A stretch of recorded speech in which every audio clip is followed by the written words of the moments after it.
I'd like to order some food for delivery. It's chow time. Sorry.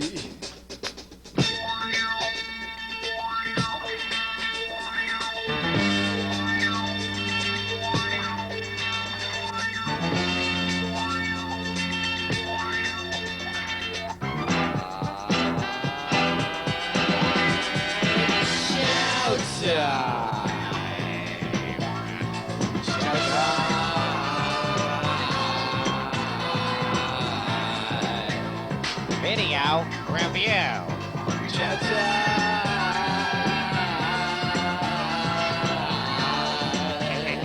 I'm better than you.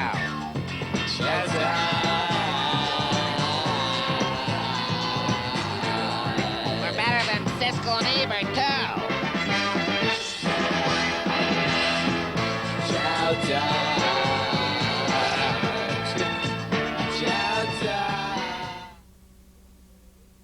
Hi, I'm Tom Wilson. And I'm Fried. I'm Joe Malone. And this is CHOWTIME! Video review. Hey, Joe, what kind of week you had? My week, I've been working too hard. Hey, he's a hard-working man. He's a hard-working man. How are you dealing with, the stardom that comes from CHOWTIME? I dig the groupies. I can understand that. Dude, I got a New York story for you. Let's hear it, man. I'm telling you, the other day, I get on the crosstown bus, going across town, and inevitably it happens. I'm just sitting there, and all of a sudden I hear, "Hey, aren't you that CHOWTIME guy? The guy from CHOWTIME Video Review? I was watching TV the other day, doing my nails, standing there flicking them back and forth, waiting for them to dry, and I happened to see your show on the TV on my kitchen counter. Oh, you guys are so funny. You and that Joe Blow character? Oh, you're just incredible. You're just incredible. You guys, boy, he's a cutie, and you're so intelligent. Oh, it's such a wonderful show. I told my husband Harry about it. It's just incredible." She's going on and on in my ear for like 40 minutes. Just unbelievable. How is your mom? Get out of here. I finally managed to get her to go sit someplace else by seducing her with an autograph. Anyway, that's another story. But what do we got? It's a special theme week, I believe. That's correct, my man. For us? What do you got? Well, I decided let us do famous actors in their first starring roles. Interesting. Yes. What do you got? Well, we've got Michael Keaton in his first starring role, Night Shift, 1982 film. Right. We've got James Woods in his first starring role, The Visitors, Right. 1972 film. We've got Warren Beatty in his first starring role, Splendor in the Grass, 1961 film. And finally, we have got Michael Douglas. I always forget this one. And Hail Hero. Hail Hero, 1969 movie. So let's see how they do. So what's the first one you want to look at? Let's check out Night Shift. Night Shift. Yeah, All right. You know what that movie? That you saw. It's a buddy Of course, picture, man. right? Yeah, it's a buddy picture. Yeah, you could call it a buddy picture. It's a 1982 comedy. It's directed by Ron Howard. It's written by Lowell Gans and Babaloo Mandel. And it's not only starring Michael Keaton, but Henry Winkler. And Shelley Long. And Shelley Long. Takes place right here in New York. It's That's got right. music by... Burt Bacharach again. Absolutely, our As favorite always. guy. With some great songs by the Stones. All right, so where do these hard-working New York guys, where do they work? They work the graveyard shift, a.k.a. the night shift, at the city morgue. That's funny. It even gets funnier from here. They decide they're so bummed out on their job that they're going to set up a prostitution ring in this morgue. So you Bizarre got premise for a cadavers, comedy, what did you've you got say? cadavers and, wow, and ladies of the evening. That's right. You got some huge laughs there. Yeah, woo. It's your workout. Anyway, so what's the first scene we're going to look at? Well, I figure why don't we just slam it on in with Michael Keaton. First time ever walking on the big screen, first time walking into this movie. He is literally going to kick the door open, boom, he's all over it. First day on the job, that's and right. he really attacks it. I mean, this is Michael Keaton over the top. Yeah. Anyway, without further delay, dude, what do you say we put Okay, on let's this analyze. scene?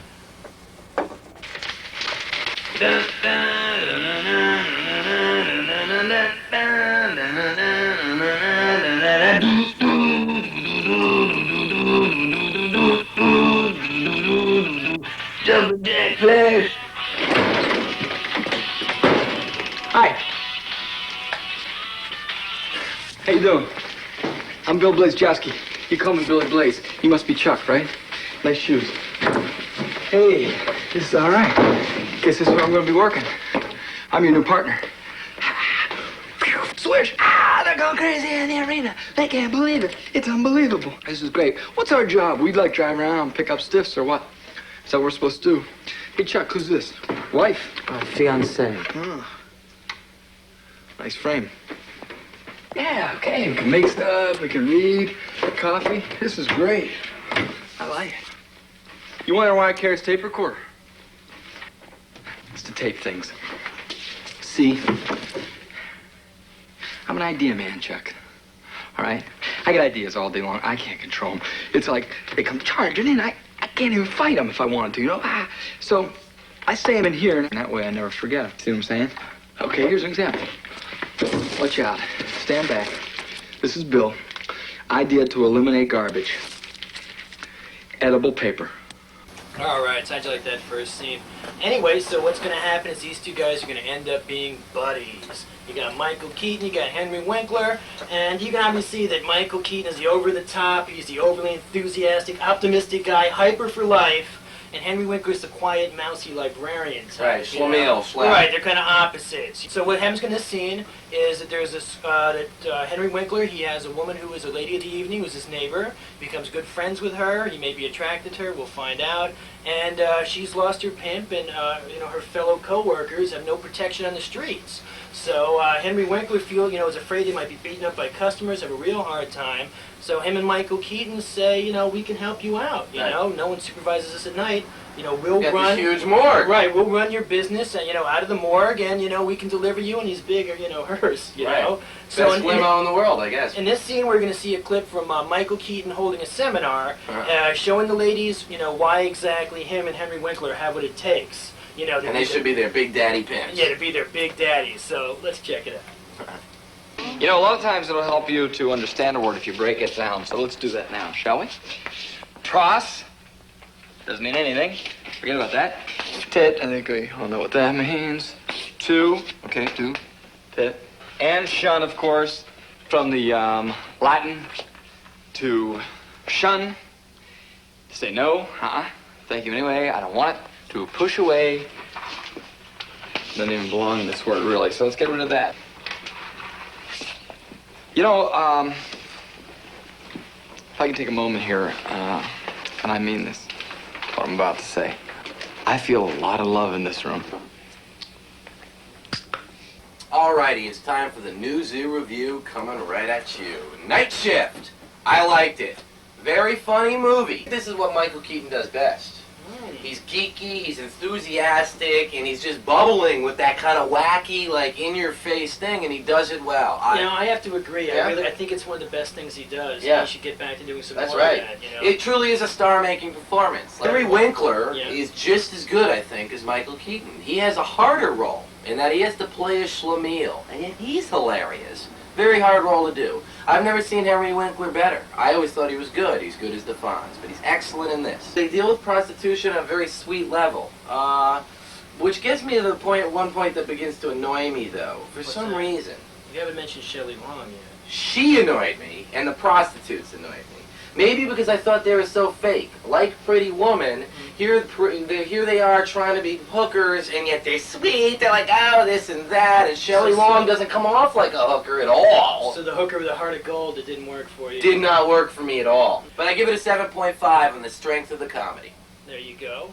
Well, I enjoyed this picture also, Joe. I agree with a lot of things you said. It's Michael Keaton. It's really...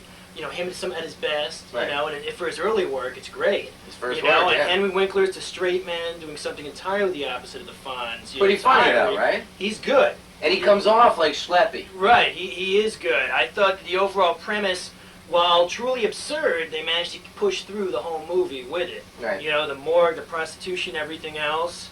The only thing that I had to add is that I felt that some of the comedy was a little dated. At this point, I still like it. I still think people should say it. I dropped it down to a 6.2 just because it's a little dated for me, but that doesn't mean you shouldn't see it. Right. I really think that, it's okay. It's an okay picture. Not bad at all. And Michael Keaton fans, swoop this up right away. So, there you have it. I guess we're in agreement on this. Check it out. Night Shift on CHOWTIME. Okay, boys and girls, it's time to go into our next movie review, which is going to be Hail Hero. It's a 1969... Wait a minute. Joe, you've got a chip on your shoulder. Oh, God, bullshit. Don't start this again. I don't have a chip on my shoulder. Dude, I'm tired, but I'm happy. Look, for once and for all, you've got a chip on your shoulder. Now come on, Dr. Von Bach, he's giving me Now we can move on. Okay, so it's a 1969 movie called Hail Hero. It's directed by David Miller, and it's Who's that? Star of the picture is Michael Douglas. It's his first movie, and he's all over it. He's the star. It revolves He is around all him. over it, that's right. He's a hyperactive kind of guy, and in this movie, he's basically a man who's just joined up for the Vietnam War. He's got radical views. He's been in college. He's a hippie without drugs, and he's come home to his conservative, extremely conservative, Southern aristocratic, plantation-type family. With a huge military, background in his family. There's a lot of patriotism in the family tree. He's come to, kind of make amends with his parents, try to, come to grips. Anyway, in this very first scene, Michael Douglas, playing the part of Carl Dixon, is back home, and his father, Arthur Kennedy, I think he was all right, though. He's a small part, but he's all right, playing, Dad, Mr. Dixon. He has just seen his hippie son, who doesn't use drugs, by the way, G-rated picture, and he's basically freaked. And he's thrown his son into a chair, and he's going to do something about that long hair pronto. Don't they have barbers in the East? Ow! Ow! Juana, comb and scissors. Oh, why is everybody so damn concerned about my hair? Don't you cuss, young man. Oh, Set. Dad, what difference is it gonna make? What difference? Men don't wear their hair that long, that's what. Is that the reason? Don't you sass me. Long hair on boys is one of the things wrong with this country, if you ask me. Everybody's so worried about how long hair is. Nobody seems to care how long wars last. Sure they care. They know the war won't end if men can't see to shoot. Dig it. Okay, the second scene. All right. Well, the geeky hippie Michael Douglas, and the rift between his family is growing as he's gone home, and it's now culminating in a big, rich, posh party. Right. Where, hippie Douglas has got some tricks up his sleeves. Senator, don't all wars just stink? Yes, of course they stink. But we don't know any other way to stop aggression. If talking won't stop it, good intentions, we're left with no other alternative. Well, that sounds pretty grim, sir. It is. Great power brings responsibility that often determines what must be done. But must it be to kill young men? Carl, no one appreciates better than I the sacrifices made by the youth of this country. Balls.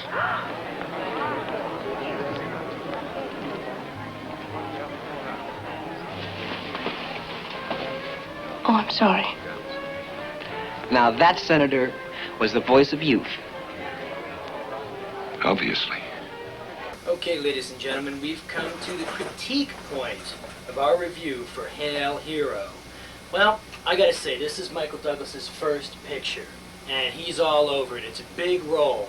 Before Streets of San Francisco, or after? It's before. That's right.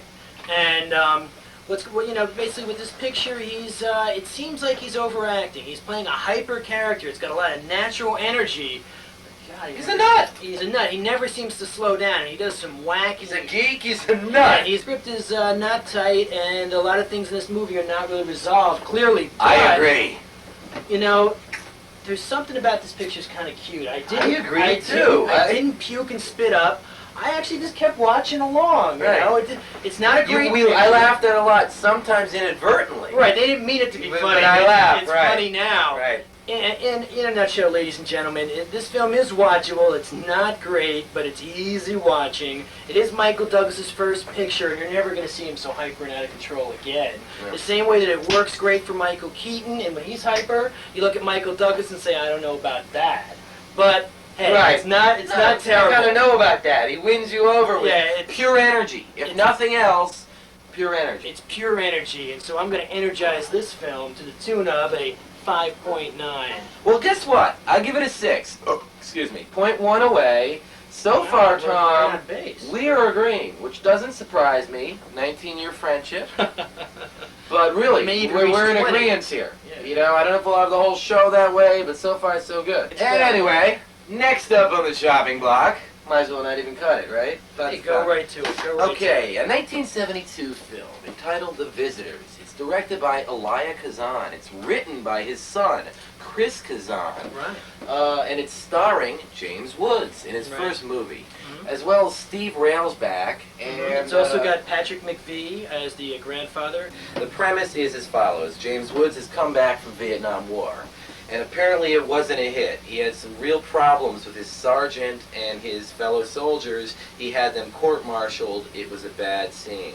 But he's got a good life now. He's got a beautiful common-law wife, a beautiful baby, and a nice, large chunk of property that he's caretaking. However, suddenly, out of the blue, there's a knock on the door. And it's his sergeant and one of the fellow soldiers who he had court-martialed. However, apparently they used to be friends. And in this first scene, he's showing the one guy the property about 15 minutes after these guys have come to the door.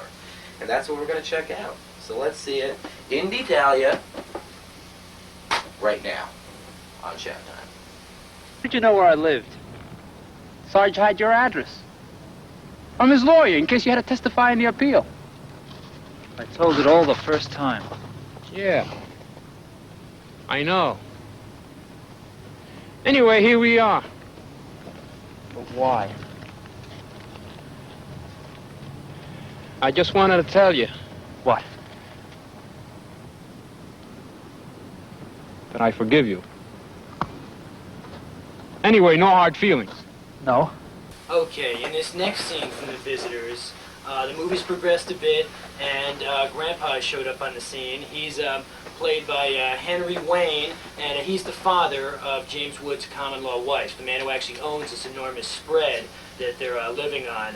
And he's palling around with these two military degenerates that have shown up, God knows why, but are definitely upsetting James Woods. They're the last people he ever wants to see. These men who have been court-martialed. Anyway, Grandpa Patrick McVee, he had been in World War II, and he had been in the midst of all sorts of heavy fighting, and he has a bond with these two soldiers. They've been there, they've seen the horrors of war. He was in some kind of trouble in Vietnam. You know about it? We were it.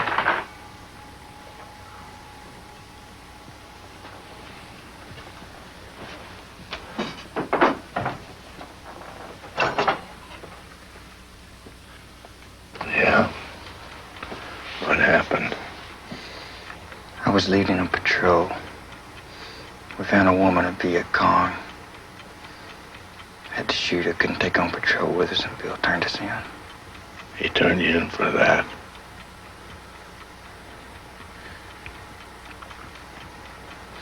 Well, we had a little fun with her first. I guess that's what made him mad. He didn't even touch her. I always thought he was half queer. I like The Visitors. Good movie. Elia Kazan.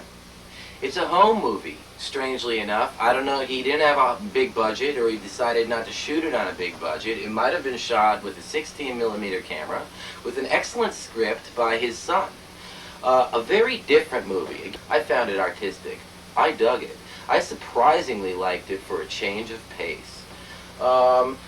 James Woods, since this is our special theme, actors who are now big in their first starring roles, doesn't have much in this picture. I mean, he might even have, he does have first billing, right? He does. Yes, but he's pretty curt. He's very curt. Very much to say. I thought the father, played by Patrick McVee, was fantastic, man. This guy plays an alcoholic who I think was getting drunk on the camera. My God, I thought he was great. Very good acting. Steve Railsback as a sociopathic sergeant. Again, sociopathic realism. So rare in the movies. None of this like in your face from the get-go, like, so, Cynthia.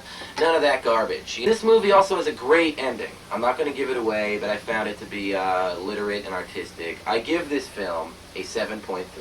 All right. Are you surprised, Tom?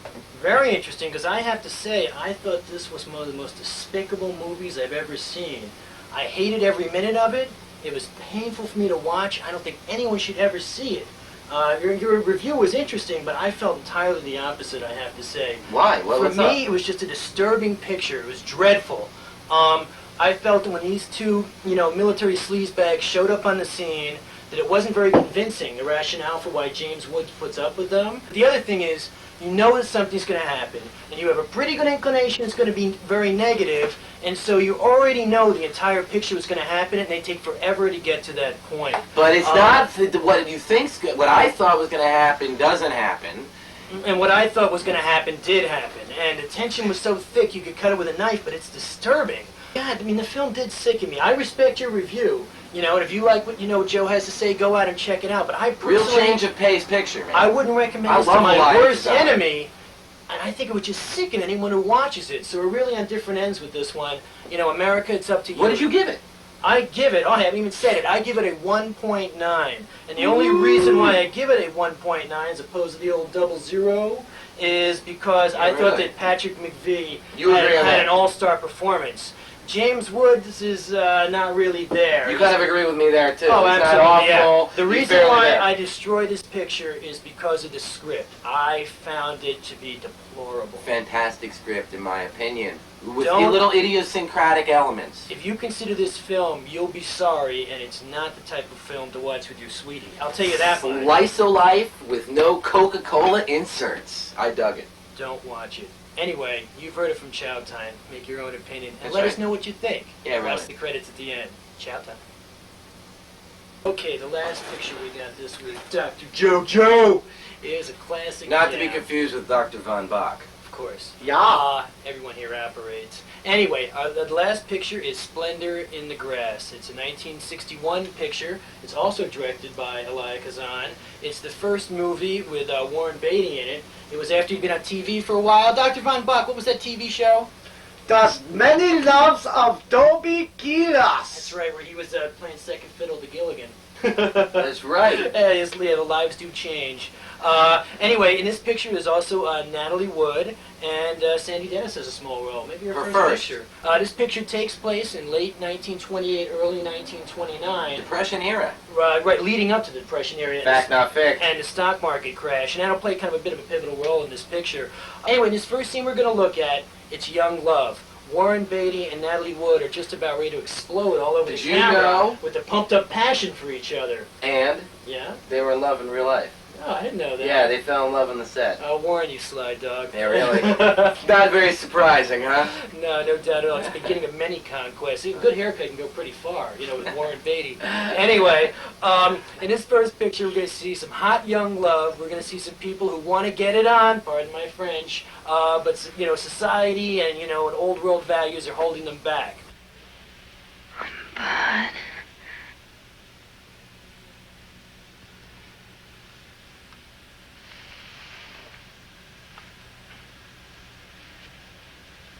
Well, let's speak up at the next meeting. I certainly will if you will. I'm going to go in and fix supper now. Bye-bye, Nell. Bye, Frida. Bye.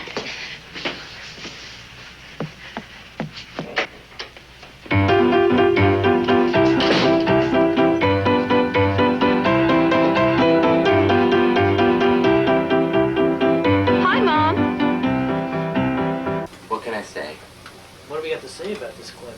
The two lovebirds are having some problems because of parents. Trauma. Without further ado, man, it's pretty heavy emotion. We better cut the clip. I just can't go on like this. Now, come on, Danny. We're gonna go back inside. No. Come on. No, I don't want to go back inside. Danny, I want to stay here with you. Danny. I want you. Oh, this isn't the way it should be. Why? Why not? Why not? Why Danny, don't you no, love? no, Why no, don't you? Danny, where's your pride? My pride. My pride. I don't want my pride. Stop it, Danny. Stop. So the way it really should roll is chow time.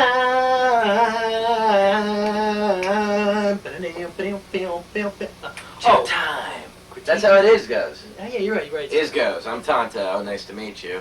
Joe, this picture was all right. I had a good time watching it. Yeah, surprisingly, right? It's long. It's over 2 hours. But And it's 1961 with romance all over the place. Oh, it's great. Right, yeah, it's happy-do, but it's not bad at all. It's not, yeah, that's not the point. slow. It's amazing. And I thought I loved it. I was like, is Warren Beatty in this picture because he's a pretty face? But no, he's got a presence and he doesn't overact. It's a good movie, still very watchable, not dated, and there's a lot that goes on in this picture that you can connect to things that happen in real life. It seems pretty realistic.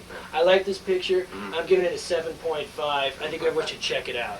I thought it was a great movie. Elia Kazan, amazing direction. It's Right. way ahead of its time for 1961. Some of the subject matter, yeah. Right, it you deals know? with human psychology, human sexuality, the time period, a repressed 20s, but it's going, you know, but meanwhile there's people who want to have sex, and it deals with sexuality and family, how families just stick the claws in and crunch you. It's like modern day Romeo and Juliet, and I was so sad. It's a tearjerker. Oh, wait, were you with somebody watching the film? So No, my right hand, but, okay. and we cried, and, you know, look, what can I tell you? Warren Beatty is excellent. Natalie Wood is the best thing about the picture. She's amazing. She's your favorite? She should have won an Oscar. I respect She was that. amazing. I respect that. She's right there. Yeah, Pat Hingle, great as the oppressive He's father. great. With the limp. The ending's not satisfying. Yeah, right. Not It's satisfying. sad, man. That's why I gave it a 7.5. That's why I gave it a 9, as opposed to a 10. But this movie is very important and very powerful. It's a picture you should definitely watch. They're both gorgeous. To watch them making out is like gorging on chocolate sundaes. Yeah, take it easy on that fantasy stuff. But, you know, watch this picture. Watch this picture. On a scale of 0 to 10, what do you give this chow? You're funny. 0 to 10, I would give this chow. The price is right. It's not offensive. Ideal location. They claim they deliver, but half the time they refuse you when you call. Yeah, it's just in theory. I give it a 5. He gives it a 5. On a scale of 0 to 10, I give our Mexican treats 3.5. I like this place, Dummkopf. I like this place. I like this place a lot. Now, there's one final point we want to bring up. You all saw that movie, The Fisher King, and you saw Robin Williams running around in Here Central comes the Park. schlag. Don't know Running if around it's in me. Central Park, and he looked like, you know, the human hairball. Well, the thing is, what about Joe over here? Who's the bigger hairball? That's what I want to know. Is it Robin Williams, or is it JoJo over here? I'm a hirsute. We want to know here on Chowtime. I mean, should I rent this guy out as a member of the Hair All right, Bunch great. or what? I'm a cross between a young Chewbacca and an older Tony Curtis. However, Wait a Tom minute. Bosley with a small swimming head over here. Tom Bosley? He on Halloween, he should put a white stripe down his forehead and go as a highway. You know what it's like to work with Get it? He's balding. Elliot Gould on crack. It is a tough, tough existence for all of us. Tune in 2 weeks from tonight, and you'll see Chowtime again. All new episode, we promise. You're right. We'll get on the stick, and we'll have it ready for you. 2 weeks, 9:30 Friday. Check Wow. it out. You heard it on Chowtime! Coming at you. Hey, Tom, you mind holding the TV a while? I'm getting sick of it. No, I refuse to hold the TV. Hold the pizza. Look, Tom, I'm sick of this crap. Seriously, just hold the goddamn TV. It's tiring me out. Fuck you. And the horse you came in on, pal. This is Showtime Video Review, and I'm in charge, see? Okay, it's like 1, 2, 3, chill. A little bit of Nesto, palo. Here's my intro in stereo. I'm neither hither nor thither, but I'm coming at you. Hey, stop rapping, you fuck. Okay, sorry about that, but this TV's getting awfully heavy.